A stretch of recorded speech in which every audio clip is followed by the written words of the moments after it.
Welcome back, friends, to another What Sold video.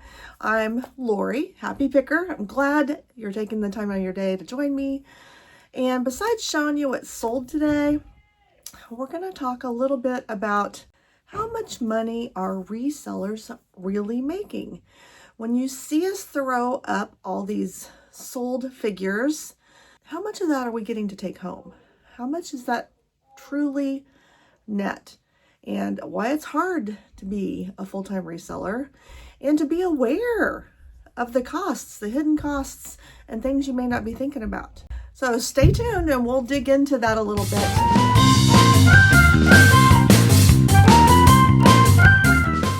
All right, I have 14 things going out today. 4 of them are eBay, 4 are Mercari, and 6 of them are Etsy. Might as well start with one of the best sales we had. We didn't have a lot of high dollar sales this weekend, but we did have a couple. And this is just a lot of slides, 35 millimeter slides. We found this box plus a whole box of printer paper that comes in. About a box that size full of slides at the estate sale buyout we did a few weeks back, and we didn't even realize they were there. They were hidden under a table. They hadn't even put them out for sale because I don't think they thought there was any value there. So when we were cleaning out the estate, they were hidden under a table that had cameras and other things on top of it. If you've watched my videos previously, many weeks back, I had several weeks in a row where I was selling slides. We love finding these. This tray of slides all by itself sold for $149.99. Are you looking at slides? Maybe you will be now. These happen to all be from like car shows from the 1960s. So out of that big box we found, we pulled out. And when I say we, I really mean Kyle. Grumpy Picker did all this work. He pulled out all the automobile-related slides and we lotted them together. This only took a week to sell. You can lot slides up and sell them for pretty good money sometimes. Disney, if you find Disney slides, Disneyland slides, automobile slides, just weird things, vintage holidays, people, places, yeah. Check it out. I don't know why people are buying them, but I don't ask questions. I'll just take their money. From that same estate sale buyout, we found some books, and you have to look every single book up. And most of them aren't usually worth messing around with. At least in our opinion, they're not. This one, however, took us about 3 weeks to sell, and we got $28 for this one. So it's easy to scan, to run comps on books if they're newer. This happened to be worth messing with. Look at these cuties. I got sucked into these just because I thought they were cute. And I paid $1 each for them, so $2. Sold them for $11.50 on eBay. All these sales so far have been eBay. It took less than a week. And it sold Easter weekend. So maybe my timing was good on these. Not huge money, but a fast sale. So back to the estate sale buyout. Turns out 3 of my 4 eBay sales all came from that buyout we did. And these also came from there. Pin back buttons. We bought a big tub of them, probably 5 inches deep, full of pin back buttons, all vintage. We gave $20 for all of it. We figure some of the buttons we actually bought on the first day of the estate sale before we did the clear out. And then when we went back, they just gave us the rest of them in the clear out. So we actually had picked some out that we thought would be worth selling on their own. And wouldn't you know, those haven't sold yet. And instead, the ones that we picked up in the big group sold first. All right, this is my biggest sale of the weekend. not just in terms of dollars, but also in terms of size. And I'm just showing you one because it's easier to hold up than two of them are. But I sold two of these. I have a number of these that we had picked up from an online auction. We paid between $16 to $19 a piece for them. And I listed them individually. I've been listing them individually, but I put a note on the listing that I had multiple available. So this person asked me if I could sell her two of them. And I'm like, yep, I can do that. So these sold on Mercari for $174.99. That is shipped. It'll probably cost me around $30 to ship it. It all depends on where she's at, and I haven't looked to see where that is yet. But these are breakable. Just have to find a nice big box for them. And yeah, best sale of the weekend. Yet another item from that estate sale buyout we did. I guess I didn't realize how many things this weekend sold from there. Set of license plates. These aren't super old. What are they? 80s and 90s. To me, that doesn't feel super old. To some of you, it might feel super old. $15 we got for these. Not huge money, but it only took 2 weeks for these to sell after we listed them. And by the way, we calculated how we were doing the estate sale buyout. We figure we paid 83 cents for these, so I'll take the $15. And just in case you're wondering, how do we assign a cost to the items like that came from the estate sale buyout? Well, we paid $300 for the entire buyout that we did. So then we went through everything to decide whether it was worth keeping and selling or whether we were going to donate it. Anything we were donating, we don't even write down. So we just write down the things that we're keeping. We keep very detailed records. Make that list of all the items that we're going to keep and what we're going to resell. An estimate of what we think we'll get for that item. Then we do a calculation to see, okay, whatever percent this is of the total dollars that we expect to make, we apply that percentage to the amount of money we spent. So if it ends up being 10% of our expected total income, then we'll assign it 10% of what we spent on the whole entire lot. Does that make sense? Anyway, that's how we figured 83 cents on the license plate, because it was a small percentage of what our overall cost was. Clear as mud. All right, another Mercari sale. This is actually an older, I don't know how old, sound machine. We sold it for $14.25. We only had $2 into it, so we try to keep our threshold as close to $15 or more as we can. This is pretty close. And it did take just over a month to sell. So still pretty quick turnaround. All right, my last Mercari sale. It's like little doilies, but they're coasters. So 4 of them were opened, but the rest of them were still new in package. Sometimes I sell doilies pretty well, so I picked these up. Actually, I don't remember where I got these, but my detailed records say I paid 84 cents for them, and I only sold them for $8.50, and it took over a year. It took 14 months for me to sell these. Maybe a no-low. However, they are easy to list. They are easy to ship, easy to store. They didn't take up much space. I am making 10 times my money. What is a no-low again anyway? I don't think I'm very consistent about what I consider a no-low. Anyway, $8.50. They're out of here finally. If you're new here, I consider a no-low to be things that you should not be on the lookout for. Okay, I'm going to go ahead and show you one of my 6 Etsy sales before we start talking about how much resellers really make. But I'm going to use these as an example, so I need to show them to you first. So I'm only holding 2 because it's safer than holding 4, but there were 4 of these in the set, and these are not marked, but according to exact sold comps, these are an Otagiri made vintage tumblers. These are double-walled ceramic tumblers. You can kind of see how there's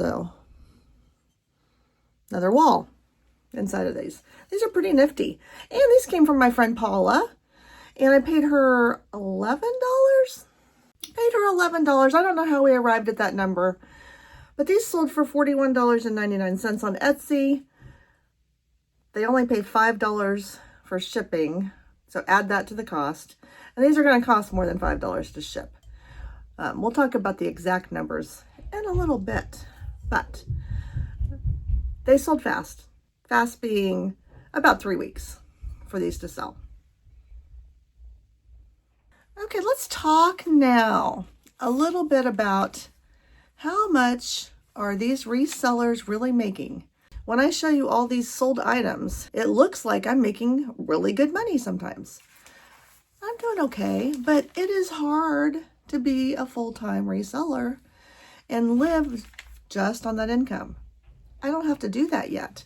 This is still a secondary income source for us, but we are trying to get there. Grumpy Picker is going to be retiring from his full-time job early. He wants to enjoy some of his life, so he's going to be retiring at the age of 58. 9 months away.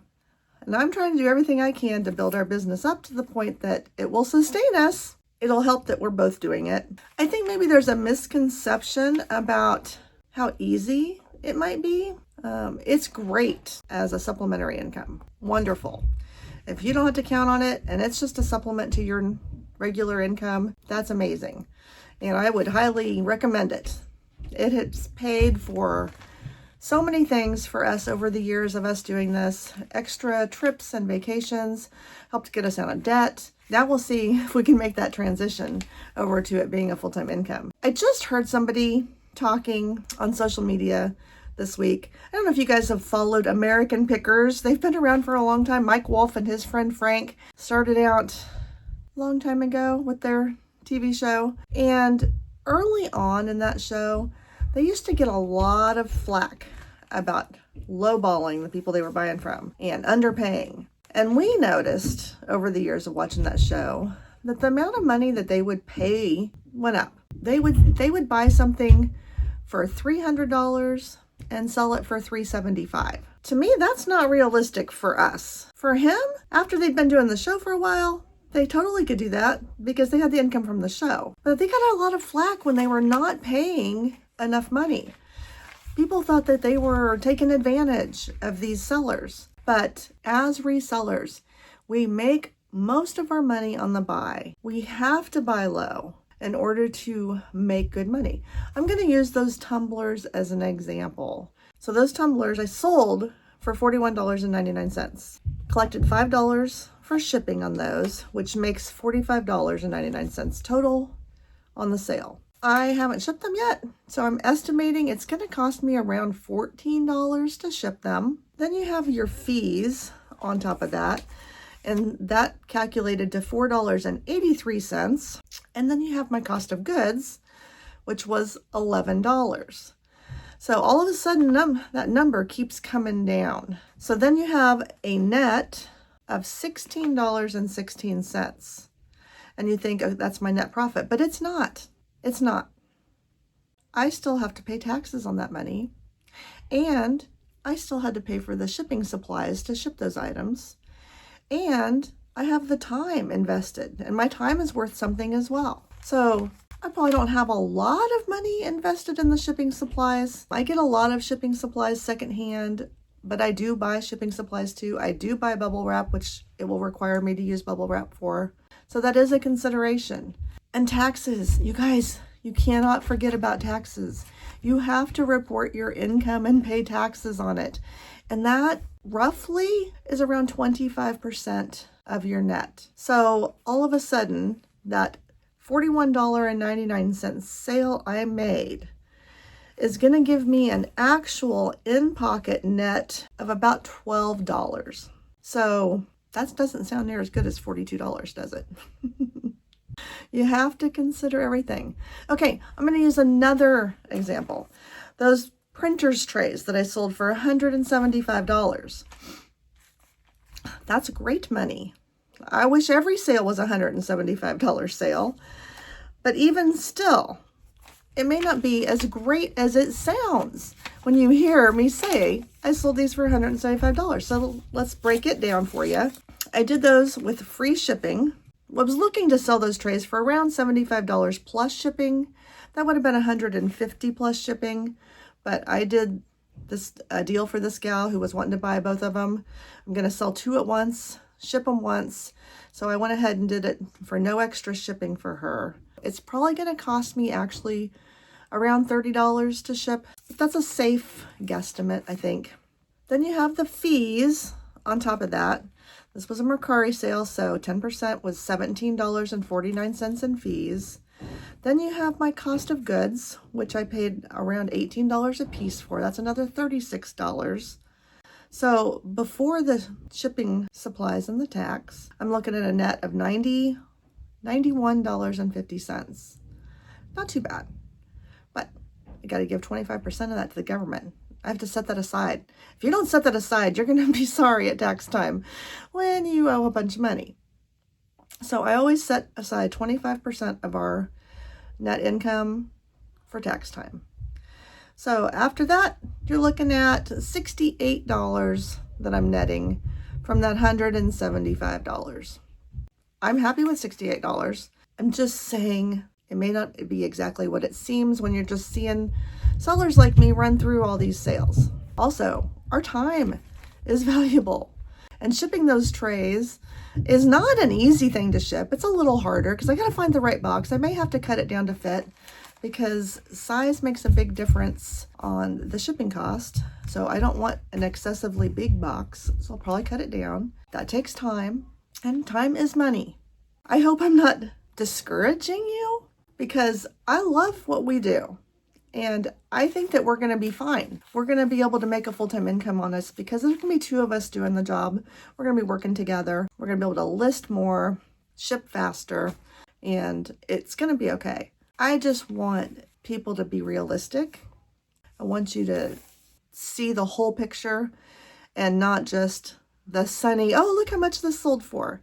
Because that is fun. I do like sharing how much I sold things for. Maybe I should always show you that bottom dollar, that net profit after everything else. That's the reality. It can be a great reality. And again, like I said, if it's supplementary income, it's great. It's just bonus. It's going to be a little harder for us to have that money to live on consistently, to be able to count on it every week, especially when it's been a week like this last week. Sales were terrible. I think we were down like 30% from the previous month. So sales ebb and flow, and it is hard to count on it. But it's fun. We love what we do. We love the freedom it gives us, or it's going to give us. Right now, I'm the only one with that freedom. But we love it. And I think it's important to love what you do. It makes life more enjoyable than the drudgery of having to go work for somebody else. So just be realistic. Don't have unrealistic expectations. And now let's get back to showing you what I sold everything for. The rest of my Etsy sales for this weekend. I like finding these, especially when they have the bottles. But even if they don't have the bottles, spice racks can be pretty good. Now, sell-through rates can vary. I have another one of these that is just a single rack, not a double, that I've had listed for several months, and it hasn't sold. This one sold relatively fast. We got $48.99 for this in less than a month. So I'm definitely happy with that. Again, these are worth keeping an eye out for. They may not sell as fast as this one did, but I do always sell them. All right, this is a lot of butterflies. These are like brass, gold tone, home interiors, butterflies. And there's like, I think there was like 12 of them. Found these in a barn sale just over a week ago. Paid $1 for all of them. That's all I wanted. And I sold them for $27.50 on Etsy. Won't cost too much to ship because they're not very big. So this was definitely a win. More than 10 times my money, and it was fast. And it's not going to be hard to ship. Oh look, another item from our estate sale clear out we did. So this is a vintage post office box that's been repurposed into a bank. We do know the combination on it because it's on the bottom. So these are something to keep an eye out for. Also, we calculate that we have about $3.30 into this. We sold this in under 2 weeks for $57.59. Now I had it listed for more, but I had a person on Etsy use a comeback coupon of 10% off to buy this, which is fine. I'm still gonna make plenty of money and it won't be too hard to ship. This is a wax paper dispenser. It's not in super nice condition, but it's vintage, and I found it for $1 at a garage sale, and it can be painted to look nicer, and I sold it for $22.49 on Etsy. Plus the $5 that they are paying extra to ship. It'll probably cost me $8 to ship it. So I'm getting close to $20 less my fees and cost of goods. So yeah. Okay, my last sold item for today also came from my friend Paula and Lyle, and it's a punch bowl set. It is what's in the box, and having the box is helpful. It is complete, which is also helpful. That means that it has all the little hooks for all 12 cups so that they can be hung around the punch bowl. Now, I haven't looked in depth at these, but typically clear ones are not worth picking up. But these colored ones from Indiana Glass, Carnival Glass ones, can be worth picking up, especially if you're getting them at a good price. I paid my friend Paula $15 for this, and it's sold on Etsy for $74.99. Now again, I'm only getting $5 for shipping, and that's obviously going to cost me more than $5 to ship. It'll probably cost me $20 to ship. So I'm getting $80, it'll cost me $20 to ship. That's getting me $60, less my cost of goods, less my fees. But it only took a little over a week to sell. So again, if I'm going to sell things quickly, I don't feel like my profit margin has to be as high. I would love it to be higher, but that's a decent sale. It's a quick sale. It will be a little harder to ship. It's glass. I'm going to have to be careful with it. I am going to have to use some shipping supplies for it, but I would do it again and again, and I have. All right, so that wraps up another What's Sold Over the Weekend video. And guess what I need to go do? Shocker, but I got to go pack. Truly, thank you for hanging out with me, sticking around this long if you're still here. I appreciate you. Hit the like and subscribe if you don't mind. That's gonna help us out. And please take time to comment. Ask those questions. Drop those comments. Did I say anything helpful? Did you learn anything? Do you have questions? Let me know if I can address those in future videos. And in the meantime, I hope you all are having a great week, finding some good finds, and until next time, happy picking.